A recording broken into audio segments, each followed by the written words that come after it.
Muy queridos hermanos, vamos a leer una entrevista dada por Monseñor Viganó a Steve Bannon en estos últimos días.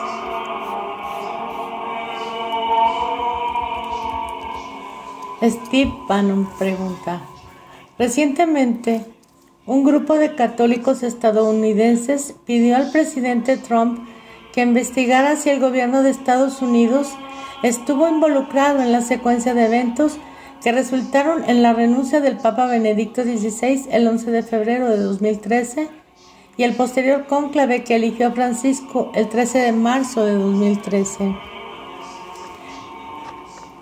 Usted pidió recientemente a la administración Trump que investigue el plan del Estado profundo para eliminar a Benedicto XVI.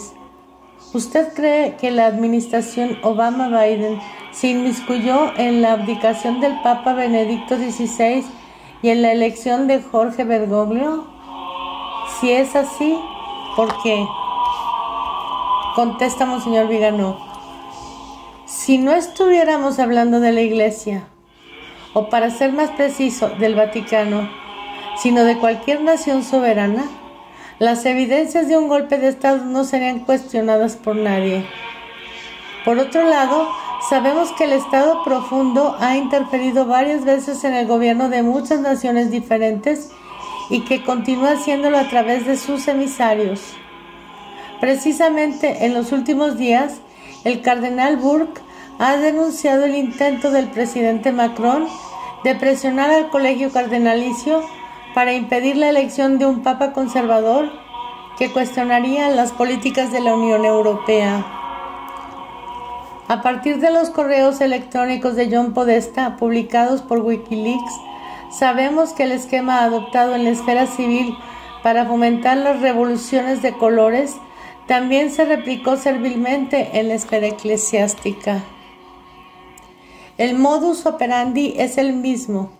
El Estado profundo financia movimientos ideológicos y grupos de presión social a través de la USAID y otras agencias gubernamentales para simular la disidencia contra el magisterio de la Iglesia Católica y así poder presionar a la jerarquía para que adopte reformas, siempre en un sentido progresista. Al mismo tiempo, la parte de la jerarquía cómplice de esta operación subversiva utiliza esta disidencia virtual para legitimar reformas que nadie pide: sacerdocio femenino, legitimación de la sodomía, aparente democratización de la autoridad a través de la sinodalización del papado monárquico, etc.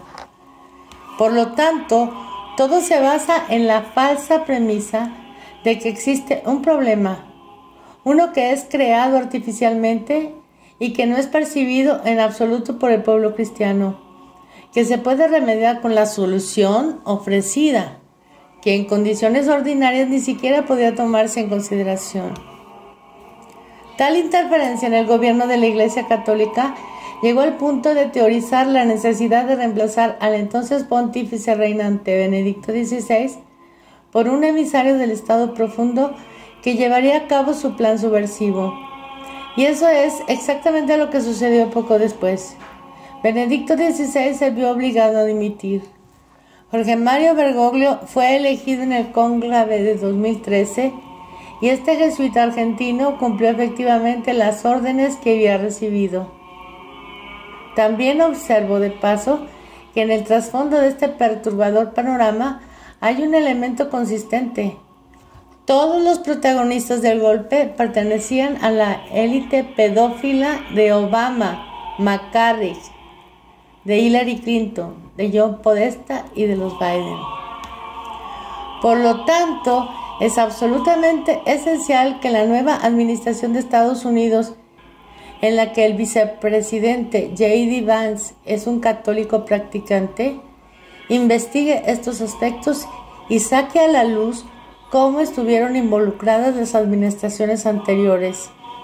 Sabemos que fueron cómplices y promotores no solo del golpe vaticano, sino también de otras operaciones exteriores e internas similares. Pienso en primer lugar en el fraude electoral de 2020. Una vez que la evidencia y los nombres de los culpables estén disponibles, la jerarquía católica no podrá ignorar hechos de relevancia política utilizando la excusa de que se trata de cuestiones meramente canónicas. Pregunta Steve Bannon: ¿quién cree usted que desempeñó un rol fundamental en este golpe? ¿Cómo afectaría práctica y canónicamente a la Iglesia Católica la evidencia de interferencia extranjera en una elección papal? Contesta Vigano: este golpe es parte de un golpe global más amplio organizado por el lobby subversivo de la izquierda woke en el frente ideológico y por el Foro Económico Mundial en el frente financiero. Su objetivo es la destrucción de toda forma de resistencia contra el establecimiento del nuevo orden mundial, el establecimiento de gobiernos totalmente controlados por una élite de tecnócratas y el establecimiento de una nueva religión de la humanidad que dé fundamentos doctrinales y morales a la distopía globalista. En la mente de estos criminales devotos del anticristo, porque es el reino del anticristo del que estamos hablando, Bergoglio iba a ser el primer papa de la nueva iglesia ecuménica y sinodal preparada desde el Vaticano II. Y es precisamente a causa de esta total heterogeneidad, incluso con respecto a sus predecesores inmediatos, incluso con respecto a los más progresistas de estos, que no se puede considerar a Bergoglio como un papa de la Iglesia Católica. Está claro que, si se pudiera demostrar esta interferencia con el cónclave de 2013, ello implicaría la nulidad de la elección, la ilegitimidad del papado de Bergoglio. Esto sería, en efecto, un gran reinicio porque anularía todos los actos de magisterio y gobierno de Bergoglio, desde sus encíclicas heréticas hasta su nombramiento de obispos y cardenales. Antes de que comience el próximo cónclave, es esencial verificar que los miembros del colegio cardenalicio son realmente legítimos, porque cualquiera que pretenda ser elegido papa por el cónclave verá comprometida su legitimidad. Steve Bannon pregunta: el 1 de julio de 2025, la arquidiócesis de Detroit cerrará 28 prósperas parroquias que celebran misa en latín, por orden del recién nombrado arzobispo Edward Weinsburger. ¿Qué consejo le daría a los católicos tradicionales que asisten a esas misas? Con la supresión generalizada de las florecientes misas en latín en Estados Unidos y en todo el mundo, ¿cómo deben responder los católicos? ¿Deberían resistir? Contesta Monseñor: el odio a la misa tradicional es uno de los sellos distintivos de los enemigos de Cristo. Este odio está motivado ciertamente por el hecho de que la misa en latín no deja lugar para errores y herejías que se oponen a las verdades del dogma católico. Es significativo que sean precisamente obispos y cardenales obsesivamente encandilados con la sinodalidad los que pisotean la voluntad de millones de católicos que solo piden poder tener acceso a la misa de todos los tiempos. Esto pone al descubierto el engaño de quienes se llenan la boca con consignas altisonantes sobre la participación activa de los fieles y sobre el rol de los laicos en la Iglesia, tan proclamado por el Concilio, con el único fin de quitar autoridad a los buenos pastores y transferirla a nuevos tiranos. Los fieles católicos, y con ellos los sacerdotes, obispos y religiosos, tienen derecho a no ser defraudados de la misa apostólica que nuestro Señor confió a la Iglesia para que la custodiara y la transmitiera sin cambios arbitrarios. Este derecho ya existía antes de la imposición del Novus Ordo por Pablo VI y fue reafirmado por el motu proprio Summorum Pontificum de Benedicto XVI, que no por casualidad Bergoglio prácticamente suprimió contradicciones custodes. Recuerdo a los católicos que una de las herramientas más eficaces para coaccionar a sus pastores consiste en asignar sus ofrendas financieras solo a aquellas diócesis y comunidades en las que se les da realmente la posibilidad de seguir siendo católicos. Cuando sus excelencias se encuentren sin el dinero de los fieles por un lado y sin fondos gubernamentales de la USAID por el otro, se verán obligados a elegir hacer de todos modos lo que debería haber sido su deber desde el principio. Steve Bannon pregunta: en 2023, la administración Biden, a través del FBI, lanzó una campaña contra los católicos tradicionales que asisten a la misa en latín, etiquetándolos como extremistas violentos por motivos raciales o étnicos. En su opinión, ¿por qué las fuerzas del orden federales señalarían a los católicos tradicionales pacíficos como extremistas violentos? ¿Cuál podría ser la motivación de las fuerzas del orden para atacar sistemáticamente a los asistentes a la misa en latín? ¿Podría este acoso provenir del decreto Traditionis Custodes de Bergoglio y su supresión de la misa en latín? ¿Hay alguna conexión? Monseñor Vigano responde: San Pío X decía que los verdaderos católicos son los fieles a la tradición, y tenía toda la razón.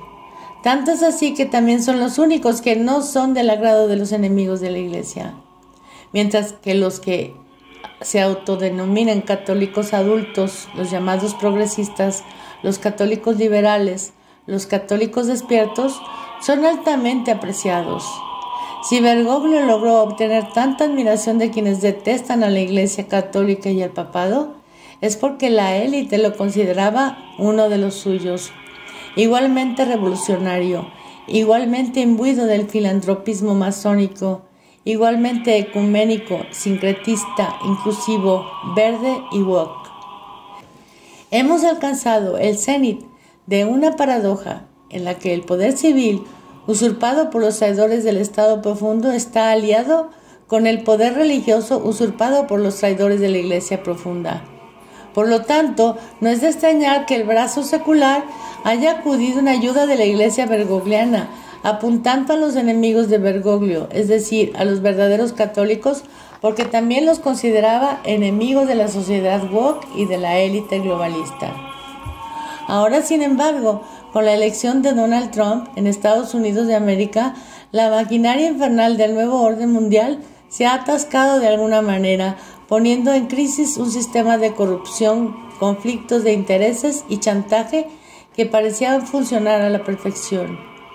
En un momento en que el Estado profundo está perdiendo poder en la sociedad civil, la Iglesia profunda también se está retirando dentro de la Iglesia católica, porque son dos caras de la misma moneda. Depende de los ciudadanos y de los creyentes apoyar a los buenos gobernantes y a los buenos pastores para que finalmente puedan llevar justicia a este golpe global que amenaza a toda la humanidad. Steve Bannon pregunta: ¿cuál ha sido el impacto en las exnaciones católicas como Irlanda de la invasión masiva de inmigrantes islámicos? ¿Es esta afluencia de inmigración incontrolada parte de un plan estratégico globalista para erradicar al cristianismo? ¿Es esto el resultado de una pérdida de la fe? ¿Ha tenido el Vaticano II un impacto en la descristianización de Europa? ¿Por qué Bergoglio apoyaría la destrucción de la cultura cristiana en Europa y en otros lugares con fronteras abiertas? Responde Monseñor Vigano: hay una lucha histórica en marcha entre el bien y el mal, entre Dios y Satanás, entre los que reconocen a Cristo como Rey y los que en cambio trabajan por el establecimiento del reino del Anticristo. Esta lucha está llegando a su etapa final, pero ha sido preparada durante algún tiempo, especialmente desde que los enemigos de Cristo se organizaron en una antiiglesia, es decir, la masonería, la cual es intrínsecamente anticatólica, porque es anticristiana y devota de Satanás. El propósito de la masonería y por lo tanto del nuevo orden mundial es la cancelación de Cristo a través de la cancelación de la sociedad cristiana, de la cultura cristiana, de la civilización cristiana y obviamente de la religión católica. Satanás no acepta la derrota que le infligió nuestro Señor en el Gólgota, y al ser incapaz de vencer a aquel que ya lo ha derrotado para siempre, lanza su venganza contra los hombres, tratando de arrastrar al infierno a tantos como sea posible. Para borrar la presencia de Cristo de la vida de cada uno de nosotros, Satanás debe actuar en múltiples frentes: el público y el privado, el de la familia y el de la educación, el de la cultura y el del entretenimiento, el de la ciencia y el de las finanzas. En consecuencia, desea que todas nuestras acciones, que en una sociedad cristiana están orientadas hacia el bien, se corrompan hasta el punto de hacer casi imposible que alguien haga buenas obras, siga el Evangelio, obedezca los mandamientos y transmita los principios de nuestra fe y de nuestra moral. No se trata solo de hacernos aceptar como legítimo el hecho de que otros puedan hacer legítimamente el mal, por ejemplo, con el aborto, sino de hacer que cada uno de nosotros se sienta culpable porque persistimos en no querer hacer el mal, en no querer considerar un derecho humano hacer pedazos a un niño inocente en el seno de la madre o mutilar a un adolescente mediante la transición de género. Es la mentalidad de hoy. ¿Quién soy yo para juzgar? Que Bergoglio tradujo en un principio moral desde el comienzo de su pontificado. Sin embargo, para lograr su objetivo de destrucción de todo principio religioso, Satanás necesitaba tener de su lado a los líderes de la jerarquía católica, para que la Iglesia de Roma, notoriamente antirrevolucionaria, antiliberal y antimasónica, se convirtiera en aliada y cómplice de aquellos que hasta ayer consideraba sus enemigos más temibles. Sin las condenas de la masonería, del liberalismo, del materialismo ateo y del modernismo hechas anteriormente por los papas, la Iglesia podría convertirse y se convertiría en el plan de la masonería, ya no en la guardiana de la verdad contra el error, sino en la misma propagadora del error contra la verdad, secuestrando la autoridad espiritual eclesiástica para hacerla obrar para la pérdida de las almas. El Concilio Vaticano II sirvió exactamente a este propósito: socavar los principios tradicionales e insinuar en la Iglesia Católica los principios revolucionarios contra los que la Iglesia siempre había luchado enérgicamente. El ecumenismo de Vaticano II sentó las bases doctrinales para el inmigracionismo, porque esta era la premisa necesaria para legitimar la invasión incontrolada de Europa por hordas de musulmanes sin provocar ninguna reacción por parte de los pueblos invadidos. Nuestros dirigentes, tanto civiles como religiosos, nos han traicionado, ordenándonos que acojamos a quienes pronto representarán la mayoría de la población en edad militar y que debido a leyes miserables incluso se están alistando en nuestras Fuerzas Armadas.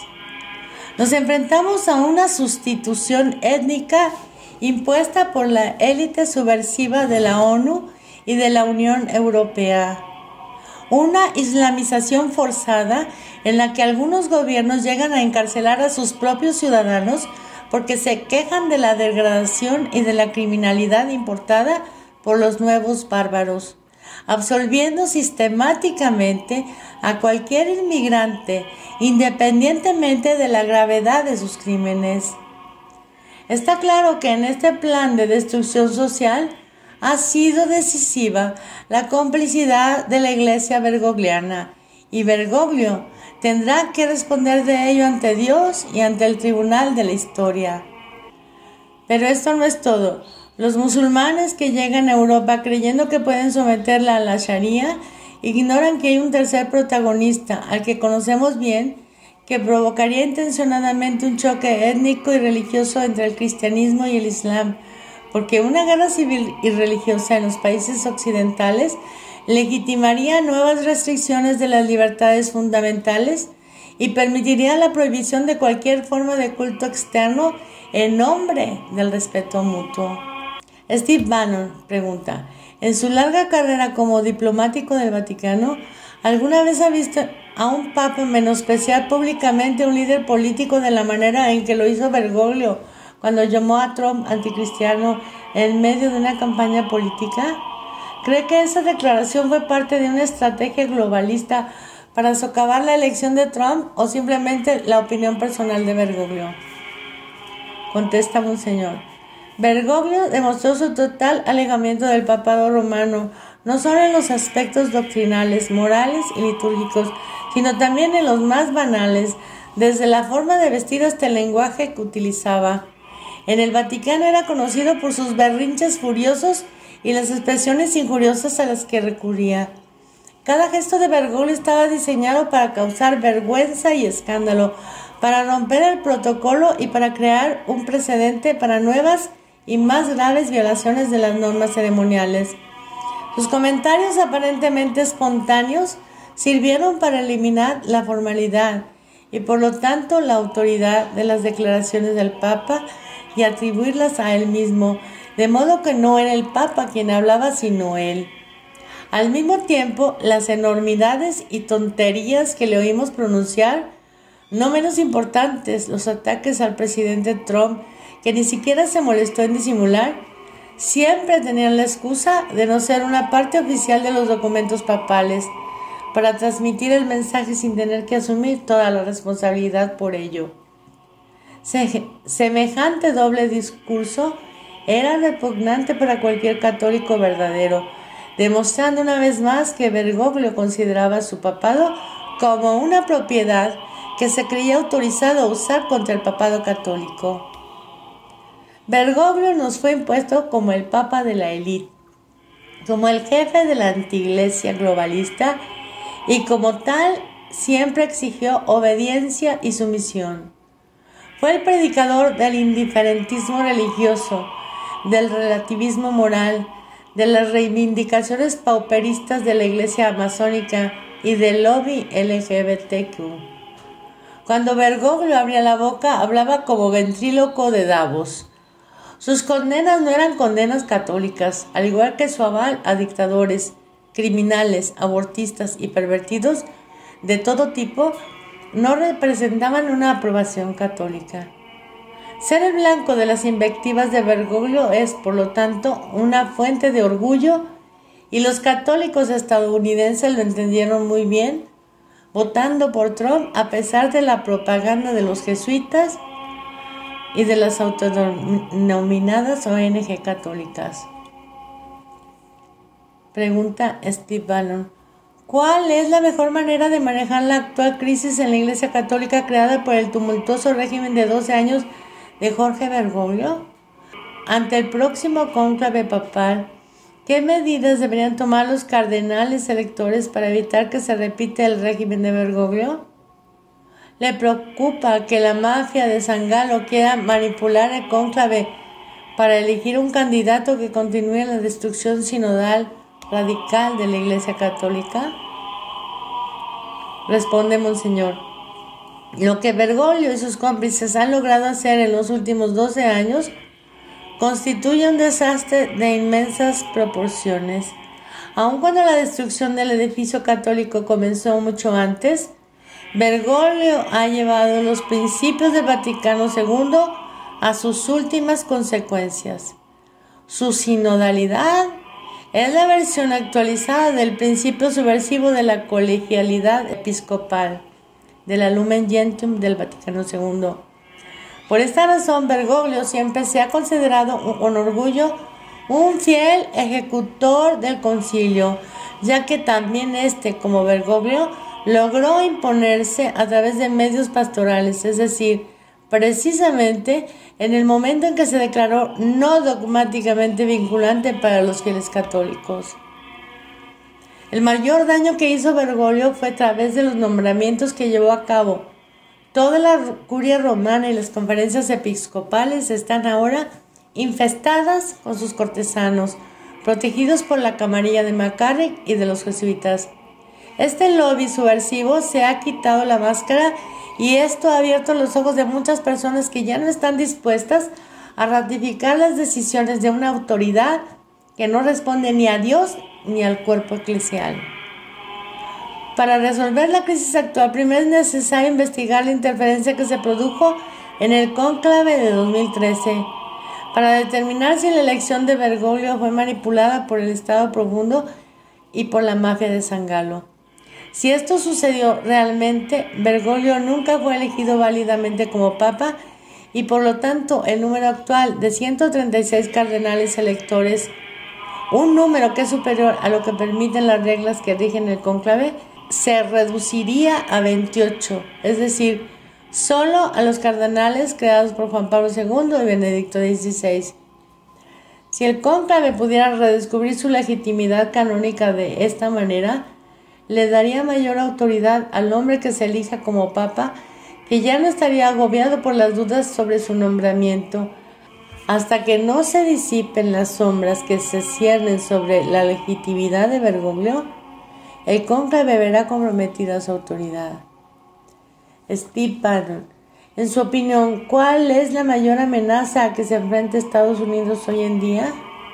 Monseñor responde: la amenaza más grave que se cierne sobre Estados Unidos de América es el peligro de no aprender de lo que ha sucedido hasta ahora, que los ciudadanos no se dan cuenta del peligro del que han escapado eligiendo a Donald Trump en lugar de a Kamala Harris, y que el gobierno se está dejando intimidar por los lobbies internacionales y suavizando las reformas que son imprescindibles, empezando por frenar el excesivo poder de las corporaciones multinacionales, especialmente con respecto a los ciudadanos. No basta con luchar contra las manifestaciones más extremas de la ideología woke. Necesitamos reconstruir, empezando por los cimientos de la familia, desde los cimientos de la moral, de la religión y de la cultura. Necesitamos reiniciar un modelo social a escala humana, de acuerdo con el plan de Dios y con la ley del Evangelio. Y debemos enseñar a nuestros hijos a luchar y morir por los derechos de Dios en lugar de los supuestos derechos del hombre. Debemos aprender que es una locura que el hombre pretenda convertirse en Dios cuando Dios ya se ha hecho hombre y se ha ofrecido a sí mismo por nosotros. Solo una nación que se reconoce a sí misma bajo Dios puede tener la esperanza de prosperar, porque todo lo que necesita proviene de Dios, y el Señor siempre bendice a los que le temen y le sirven. Carlo María Viganò, arzobispo, exnuncio apostólico en Estados Unidos de América, 30 de abril de 2025, Santa Catalina de Siena, Virgen.